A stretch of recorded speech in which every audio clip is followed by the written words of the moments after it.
Hello and welcome. The story of Dr. Manmohan Singh is incomplete without hearing from Dr. Montek Singh Ahluwalia.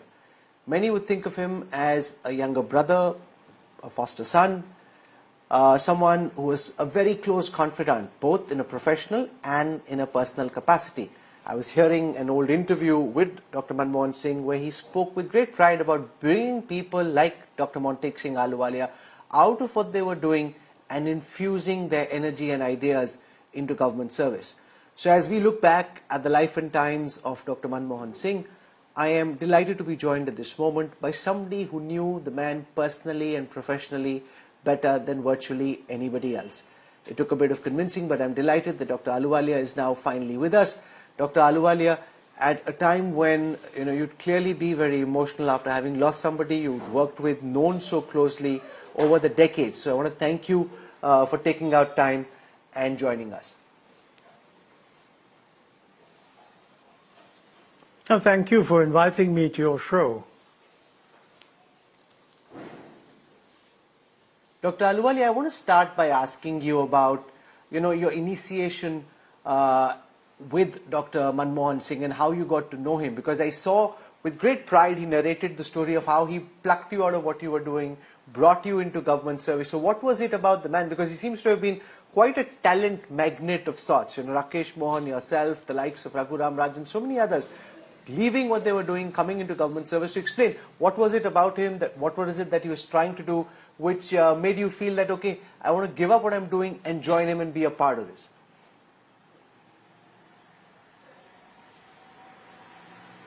Well, let me speak for myself. I mean, I first met Dr. Manmohan Singh practically 50 years ago in 1973. And I did that because I was here in Delhi and she wasn't then my wife, but we were about to get married. And her head of department in Khalsa College, Mr. Udham Singh, when she was teaching there, he invited her and me to dinner to meet Dr. Manmohan Singh. Sorry, I think this must have been 1970 actually, not 73. So that's how far back I go. And since then I was meeting him periodically. He was the one who actually motivated and inspired me to apply for the job of economic advisor when it fell vacant in the Ministry of Finance. So when I moved to the ministry, I always wanted to go back to work in the government, but this opportunity came up. And then, since then I'd had various opportunities to work with Dr. Manmohan Singh.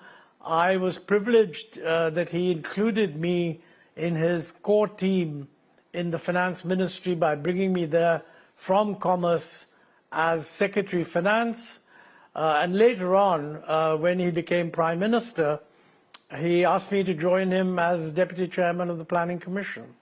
So I had two long stints of close working with Dr. Singh, once as Secretary Economic Affairs and Finance Secretary in the early 90s, and then in the 2004 to 2014 period as Deputy Chairman of the Planning Commission.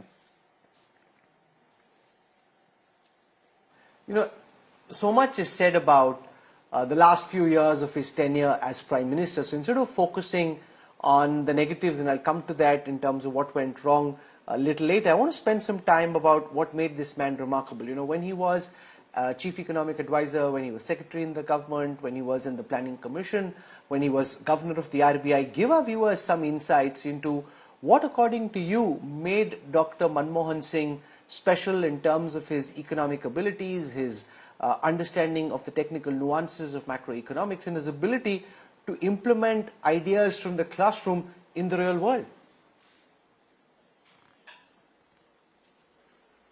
Well, look, there's no doubt that he was a person of very high academic achievement, so his technical competence is not in doubt. I think he was also a person who very gentle in approach and not at all authoritative, but he believed a lot in consulting people. I think he would work very well with people of very different personalities. And during his position as civil servant, that would be a very important thing, because, if you're not able to work with other people, you're not really going to have much effect.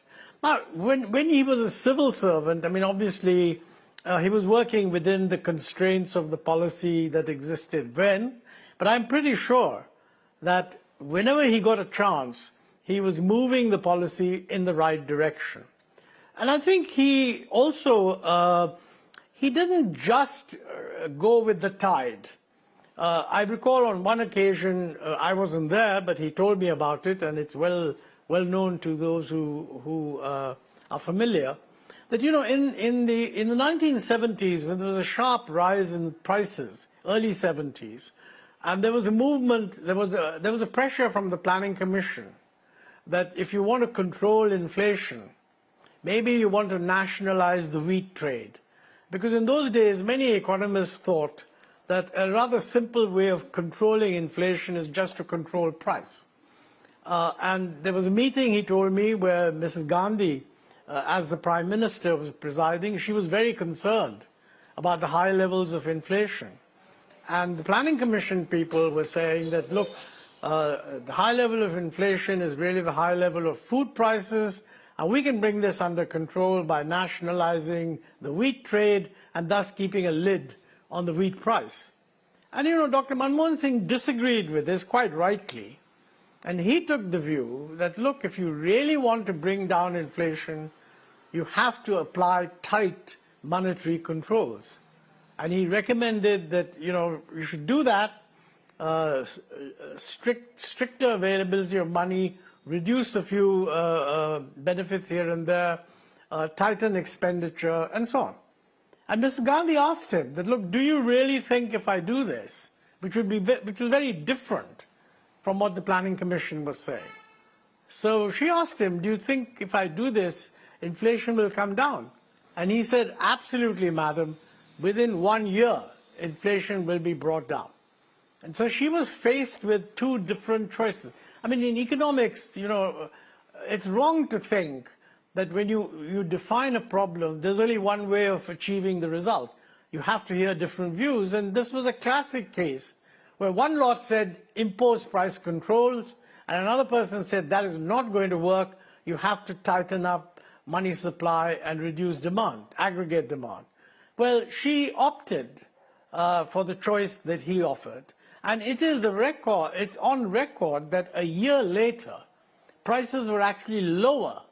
There was negative inflation for a brief period.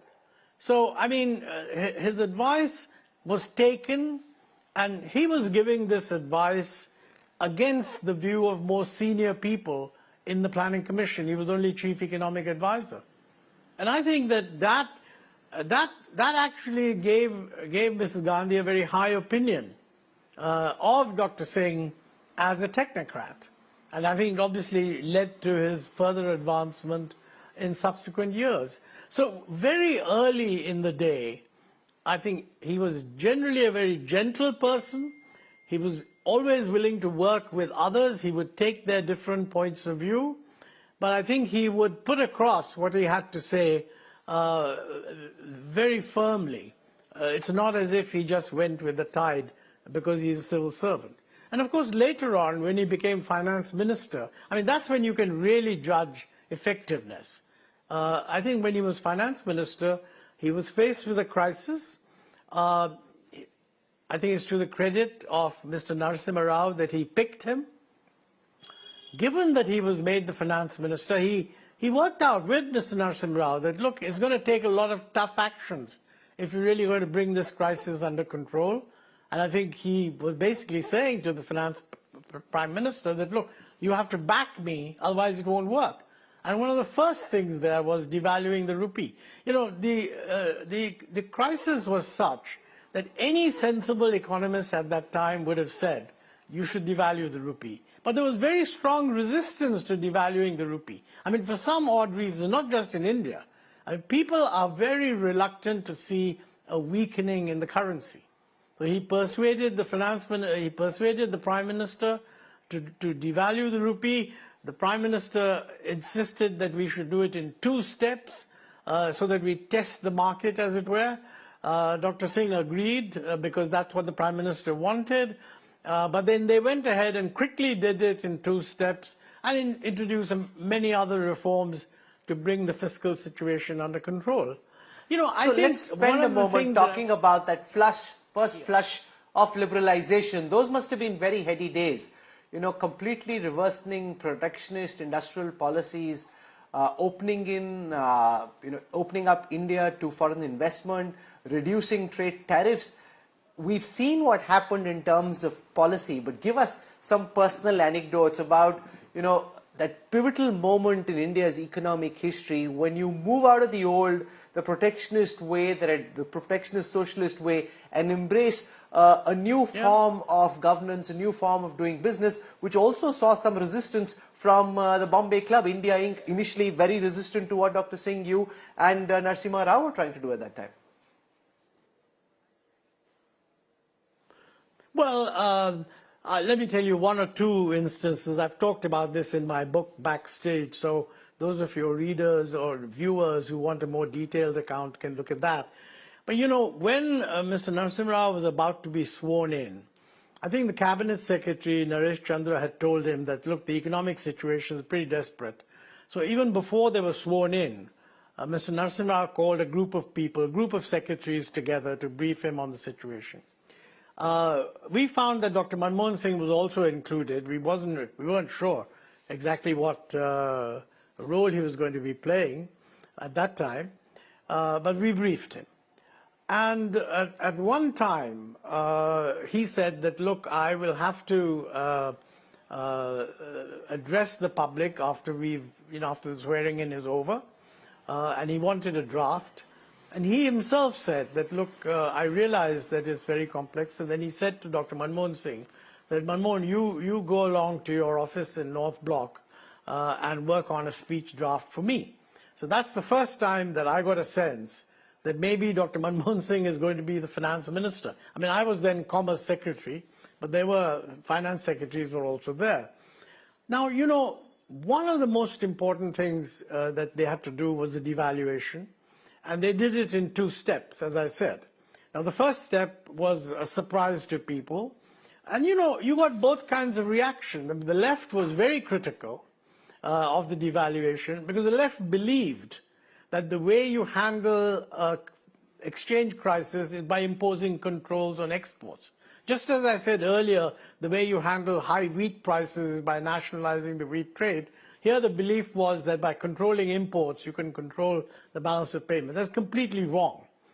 And I think that he made the point that we need to devalue the rupee in order to reflect, the devaluation would give much strength to exports and would automatically disincentivize imports. It was done in 2 stages, very quickly, one after the other. And he knew that when he was going to announce the devaluation, he was concerned that we want to get rid of export subsidies because the devaluation would have made a big impact, favorable impact on exports, and they wouldn't need the extra subsidies. So he called me up and said that, look, as finance minister, you better tell your commerce minister, that's Mr. Chidambaram, that I propose to announce the abolition of the export subsidies because of the devaluation that we're doing. And I said, look, I mean, that's absolutely correct. And I went up to Mr. Chidambaram and said, look, this is what the finance minister has said. But what I told Mr. Chidambaram was that, you know, we were planning on all kinds of trade policy reforms in parallel. And I had briefed Mr. Chidambaram on them, and he was in favor. And they got rid of a lot of import licensing and basically introduced a variable price incentive license where whoever exported would get X% as a flexible license that they could use for imports. He favored the idea, and what I said to him was that, look, if you just announce an abolition of subsidy and don't announce the new license we're thinking of, exporters will not feel very good. And we should go to the finance minister and persuade him to make this a joint announcement. Well, Mr. Chidambaram said, let's do that. we went up to Dr. Manmohan Singh and said, look, we want to get rid of all these import licenses for capital goods and intermediates and components and so on. We weren't getting rid of them for consumer goods on the grounds that that could be done maybe a little later. Now, in those days, licensing policy changes were done on file, from the Commerce Ministry to the Finance Minister and then to the Prime Minister. So we spoke to Dr. Manmohan Singh and said, let's do this simultaneously with your announcement later tonight. The Finance Ministry officials were there and they didn't approve of that. They said, no, this is something that should be done in the proper manner on file, etc. But I felt that if it was left to that process, I mean, we would lose the momentum, and in all probability, they would actually alter the effectiveness of what we proposed. So we wanted to take a composite look. Now, Dr. Manmohan Singh knew all this. He was familiar with the whole issue, and he heard us out, and he said straight away, yes, he overruled his officials. He said, this is the right thing to do, let's do it. But we have to brief the Prime Minister. How long will you take to prepare a note? So Chidambaram asked me. I said, sir, we'll come back in 2 hours with a note which can be signed, which would be signed by Mr. Chidambaram, then by the Finance Minister, and then also by the Prime Minister. We did that. We got back. Dr. Manmohan Singh looked at the note very quickly and signed it, and then we all went to see Mr. Narasimha Rao, who was then the Prime Minister in Racecourse Road. Mr. Narasimha Rao heard Mr. Chidambaram, who explained what we were doing, and then he just turned to Dr. Manmohan Singh and said, Manmohan, do you agree with this? And Manmohan said, yes, sir, this is the right thing to do, and I've signed the file. Whereupon Mr. Narasimha Rao said, give me the file, and signed it. And then he called in Jairam Ramesh and said, look, we're making a major change in import policy along with the devaluation. Just make sure that the press carries it. Now, you know, in a few hours, we were able to dismantle a trade regime that had taken years to build. And this was only possible because Mr. Narasimha Rao had trust in Dr. Manmohan Singh. And believe me, if Mr. Manmohan Singh had not signed on the file and gone with it to Mr. Narasimha Rao, this proposal of ours would have got lost somewhere or the other in the woodworks. So I think it's an example, to me it was an example, that it is possible in the Indian government, if you get the principals together to focus on something, hear out the pros and cons, don't do it on a file. Because the usual file movement involves too many junior officials pronouncing on things, basically repeating what their ministry has been doing in the past. Now, what we were doing was dismantling what our ministry was doing. And Finance Ministry was overruled, the officials were overruled by Dr. Manmohan Singh. And Mr. Narasimha Rao cleared that. And he cleared that without referring it to the PMO. So, you know, I think it was to me a very exhilarating example that when the time comes to make a change, it's possible to make that change. Now, similarly, you know, on industrial policy, the industrial policy proposals had been worked out earlier when A.N. Varma was industry minister, industry secretary, and I think Rakesh Mohan was his economic advisor. And they had worked out a set of proposals which had gone to the previous government. That's the VP Singh government. But that had not gone through. So they wanted to move the same thing again. Dr. Singh knew what those proposals were because when he was economic advisor to Mr. Chandrasekhar, he had actually obtained those notes and knew what they were proposing. It went through to the cabinet. Many ministers in the cabinet said, look, this completely reverses the 1956 industrial policy resolution. So there was a bit of a discussion. They weren't happy with that.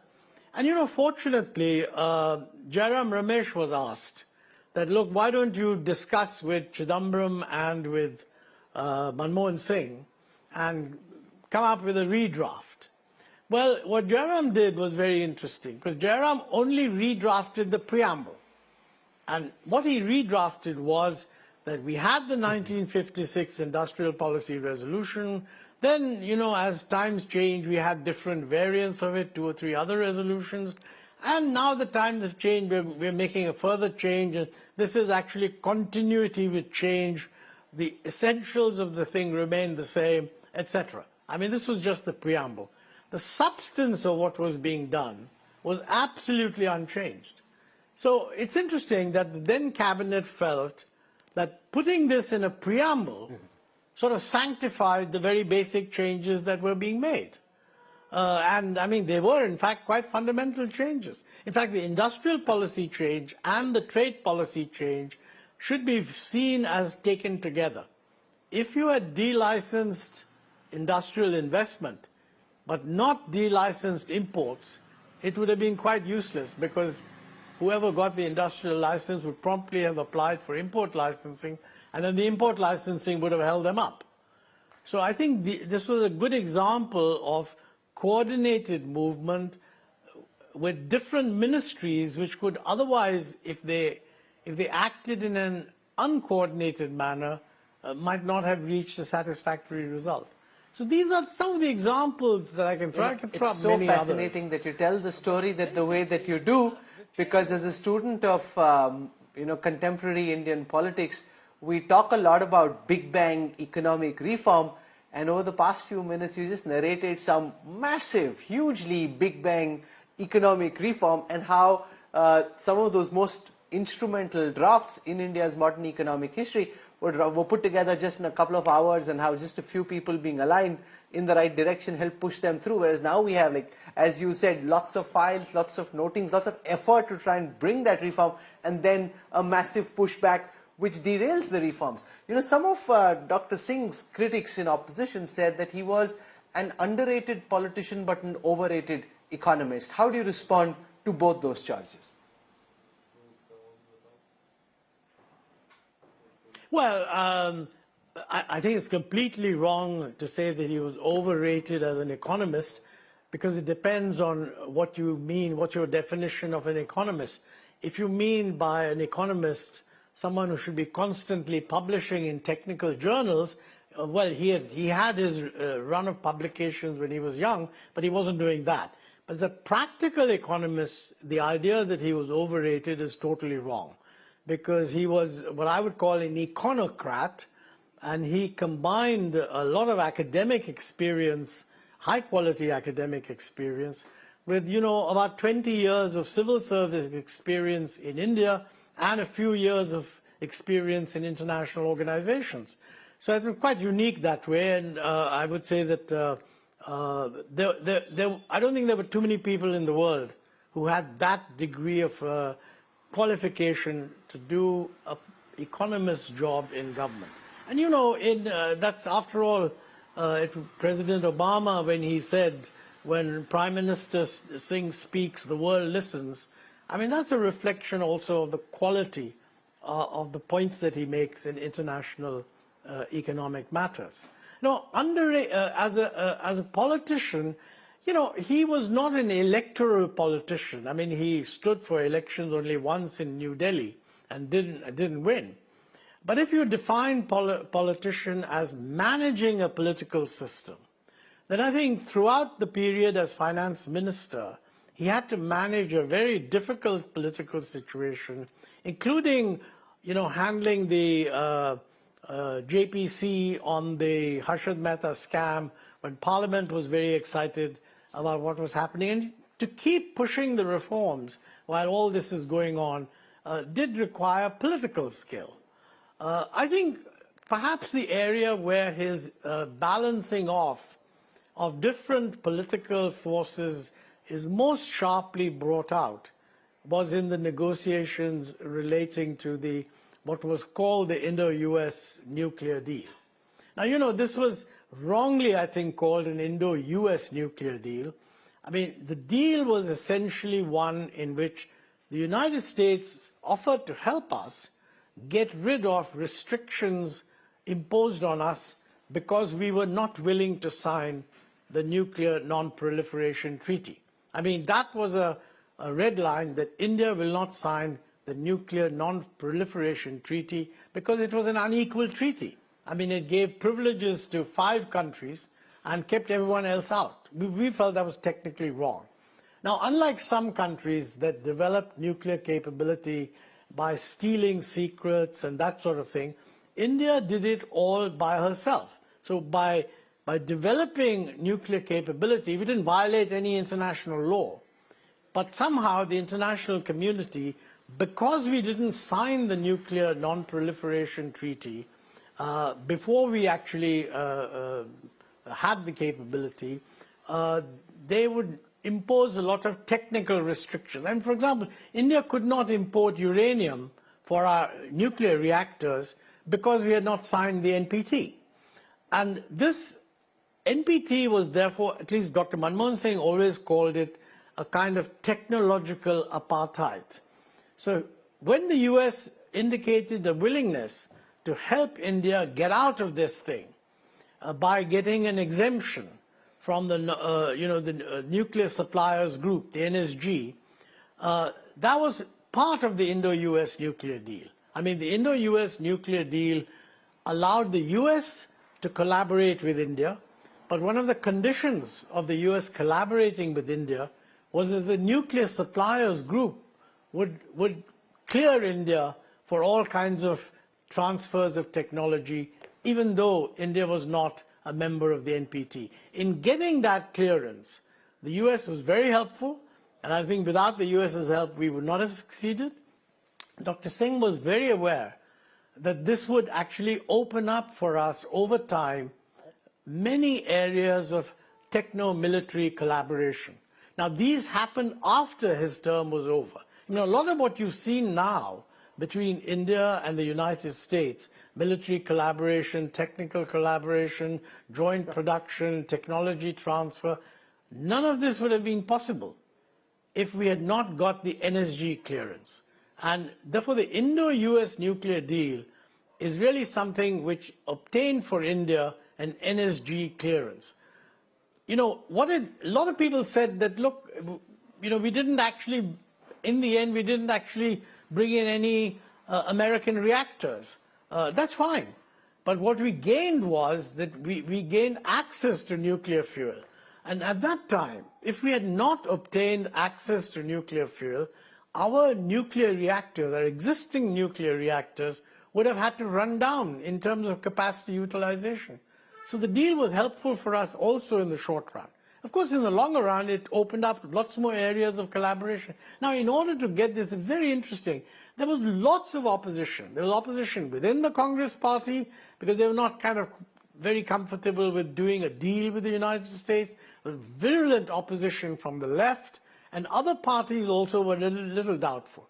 As a matter of fact, when the push came to shove, the left, which was very important in supporting the UPA, the left threatened to defeat the government, to have a vote of no confidence if we proceeded with the nuclear deal.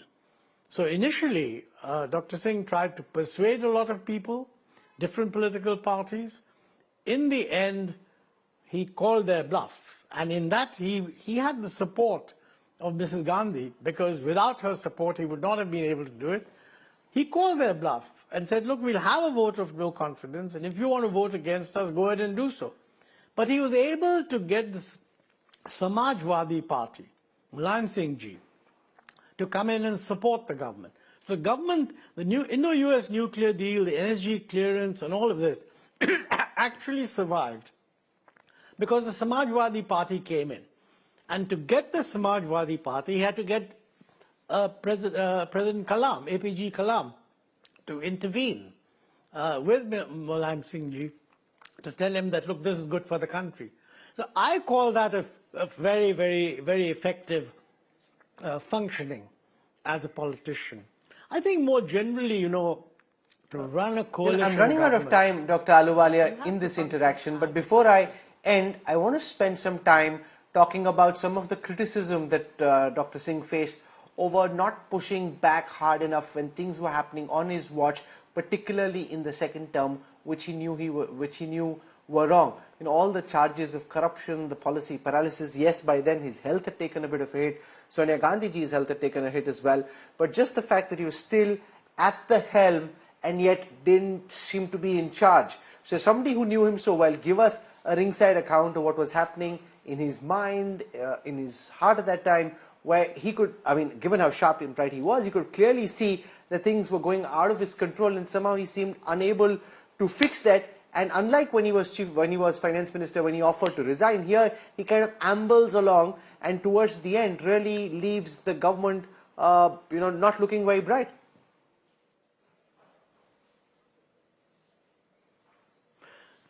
Look, I think there's no doubt that the anti-corruption movement that came up, focusing on allegations of corruption, did lead to a sort of interruption in activity. And even in the Planning Commission, we used the term policy paralysis, and we said we have to get rid of this policy paralysis in order to move forward. Now, whether that is a failure of the Prime Minister as a politician is difficult for me to say, because it's outside my area. The fact of the matter is that it's interesting. You talk about, let's say, take the 2G scam, for example, which got a lot of attention at the time. Dr. Singh's view on this was a very proper view.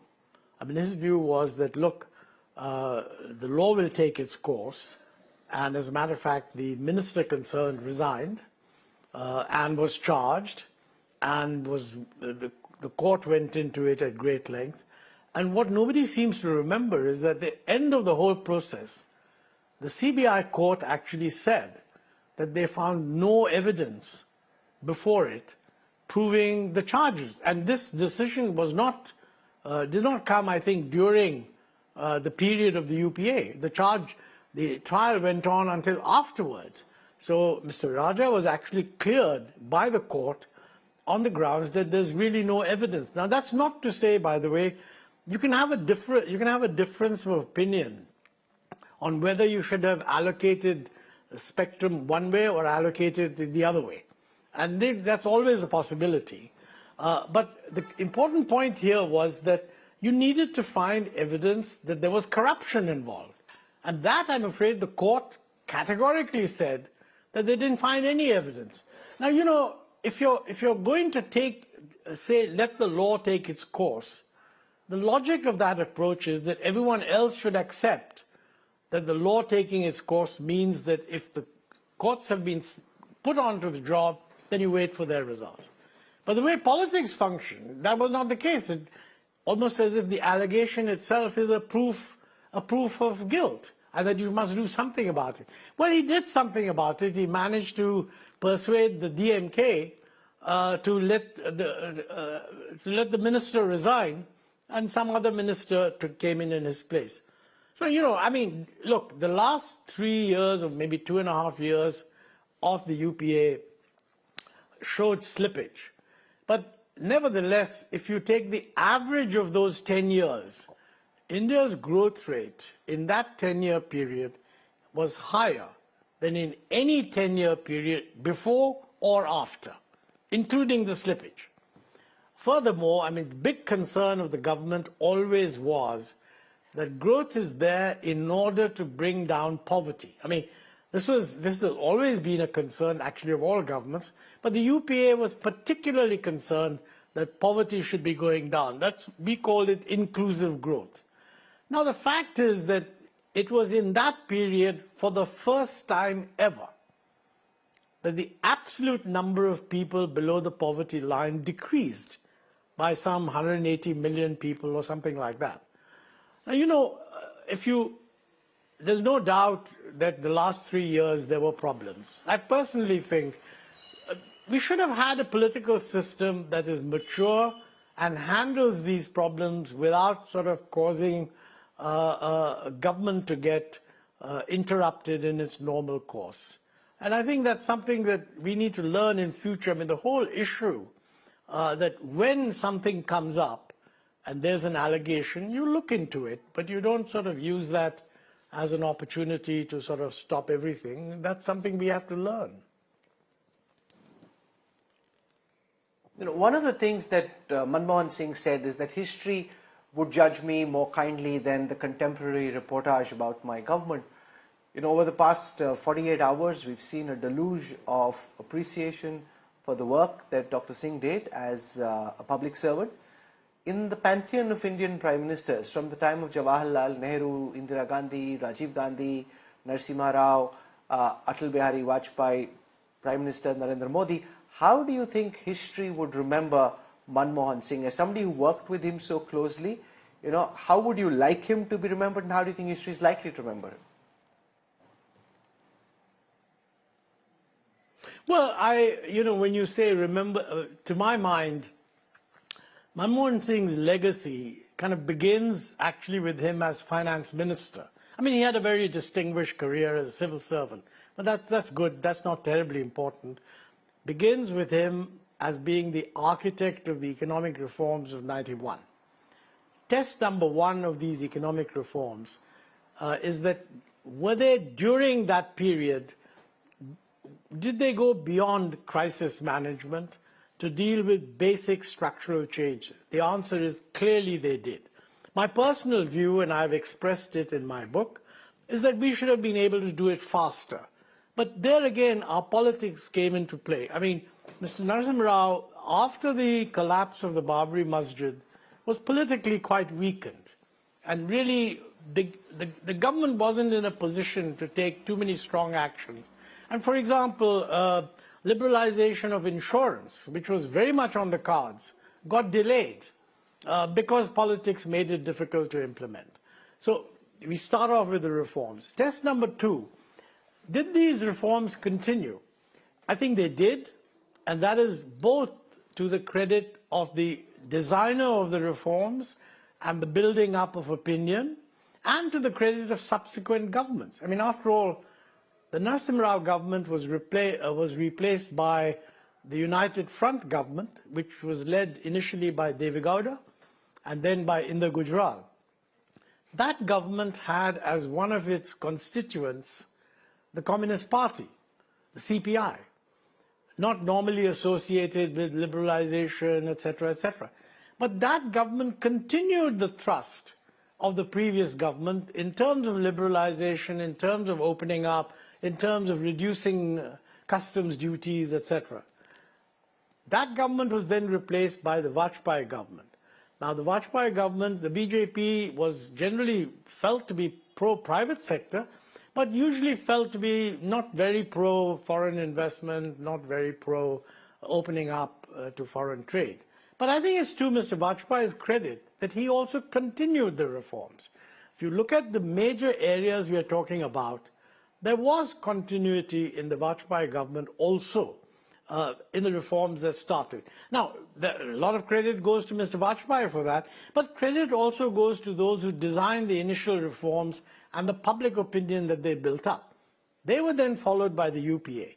Now, this is when Dr. Manmohan Singh becomes Prime Minister, but he's not a majority elected Prime Minister. He's an appointed Prime Minister of a coalition government, and the coalition government has a coordination committee which is led by the president of the Congress party. So he's a person working under some constraints. So how do you judge a government? I mean, the first thing you do is you say, well, what was the performance of the economy? And the short answer is that the performance of the economy for those 10 years is better than the performance of the economy for the previous 10 years or for the 10 years after. And that's an unambiguous fact that cannot be denied. Second, you could say that, all this, which very often the left used to say, that all this growth, etc., is being led by rich people, it doesn't help the poor, etc., etc. That's a very valid point. But the interesting thing is that during the UPA period, you had the largest reduction in the absolute number of people below the poverty line that we've ever had before. Now, it's true that that reduction is continued. That's good. But the fact of the reduction in absolute poverty took place during that period. So I think Dr. Manmohan Singh, if he looks back from up there, looks back on that period, would be able to say that, look, I handled a very difficult situation, lots of conflicting pressures from different parties. I produced a growth rate which was faster than India had ever experienced before.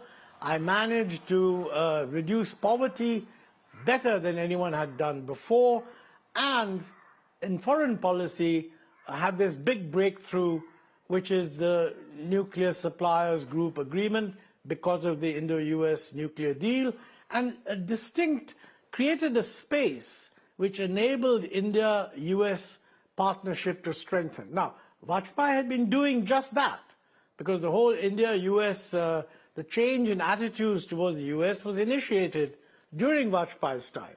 Now, he was initiating it because when the nuclear explosion took place, there's a very strong negative reaction in the United States, and he was keen to overcome that, which he did.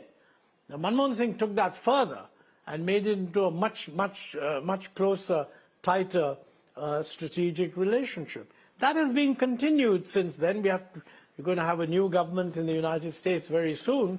But these are all areas where I think India can legitimately say that different governments coming in at different times, although they have problems with each other, I mean, that's the essence of democracy.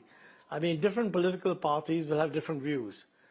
But I have no doubt that if you looked at the performance of Dr. Manmohan Singh in that period as Prime Minister, he would say, yeah, there are certain areas I wish things had gone a little different. But on the whole, it has to be called a good performance. Dr. Ahluwalia, you've spoken from the heart. You've given us a first-hand account of all that you saw of Dr. Manmohan Singh. And I think of all the remembrances we've had, this one will rank as being extra special.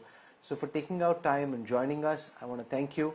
I wish you all the best. Thank you. Dr. Montek Singh Ahluwalia, speaking from the heart and telling us about the Manmohan Singh he knew, his achievements, and also being very frank and accepting his failings as well. Thank you, sir. Thank you very much for having me. Thanks.